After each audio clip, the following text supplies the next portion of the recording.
প্রাথমিক বিদ্যালয় খুলে দিবে, তারপরে ধাপে ধাপে মাদ্রাসা, তারপর উচ্চ মাধ্যমিক সব ধাপে ধাপে খুলে দেওয়া হবে। Breaking news, breaking news, breaking news. আসসালামু আলাইকুম প্রিয় শিক্ষার্থী বন্ধুরা ও অভিভাবক মন্ডলীরা। সেটা হলো শিক্ষা প্রতিষ্ঠান অতি দ্রুতই খুলে দিচ্ছে। শিক্ষা প্রতিষ্ঠান কবে খুলবে এই নিয়ে শিক্ষামন্ত্রী নতুন একটা আপডেট নিউজ দিয়েছে। বিষয়টা হলো অনির্দিষ্টকালের জন্য তো শিক্ষা প্রতিষ্ঠান বন্ধ করে দিয়েছিল। তারপরে আমাদের আগামী মাসের 1 তারিখের পর অর্থাৎ এইচএসসি পরীক্ষার পর শিক্ষা প্রতিষ্ঠান খুলে দেওয়ার কথা ছিল, কিন্তু শিক্ষা প্রতিষ্ঠান এই সপ্তাহের ভিতরে খুলে দেওয়ার প্ল্যান রয়েছে শিক্ষামন্ত্রীর।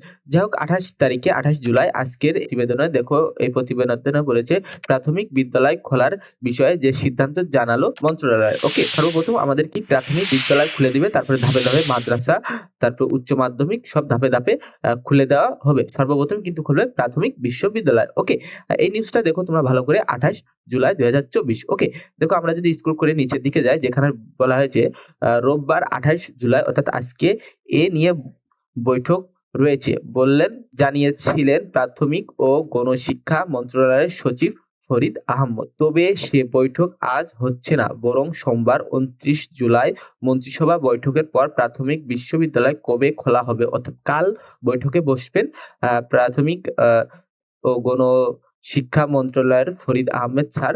তা নিয়ে বৈঠক করবে প্রাথমিক ও গণশিক্ষা মন্ত্রণালয়। ওকে, প্রাথমিক ও গণশিক্ষা মন্ত্রণালয়ের সংগঠিত তথ্য কর্মকর্তা আব্দুল রহমান তুহিন বরাবর দুপুর গণমন্ত্রণালয়ে এ তথ্য নিশ্চিত করেছেন। ওকে, তিনি বলেছেন আগামীকাল ক্যাবিনেট মন্ত্রিসভা মিটিং রয়েছে, অর্থাৎ আগামীকাল কি ক্যাবিনেট মন্ত্রিসভায় মিটিং রয়েছে। এই মন্ত্রিসভার মিটিং শেষ হবার পর এই বৈঠকে শিক্ষা প্রতিষ্ঠান নিয়ে আলোচনা হতে পারে। ওকে, শিক্ষা নিয়ে আলোচনা হতে পারে। এই আলোচনার মাধ্যমে শিক্ষামন্ত্রীর কাছে তিনি যে শিক্ষা প্রতিষ্ঠান কবে খোলা হবে এই নিয়ে কি আলোচনা করা হবে। ওকে, যেটা 27 জুলাই প্রাথমিক ও গণশিক্ষা মন্ত্রণালয়ের সচিব ফরিদ আহমেদ গণমাধ্যমে জানিয়েছেন যে চলতি সপ্তাহে, ভালো করে খেয়াল করে, চলতি সপ্তাহে প্রাথমিক বিশ্ববিদ্যালয় খুলে দেওয়ার চেষ্টা করা হচ্ছে। অর্থাৎ কি চলতি সপ্তাহের ভিতরেই কিন্তু তোমাদের প্রাথমিক বিশ্ববিদ্যালয় খুলে দেওয়ার চেষ্টা করা হয়েছে। বৈঠক করে এই বিষয়টি সিদ্ধান্ত নেওয়া হয়েছে প্রিয় শিক্ষার্থী বন্ধুরা।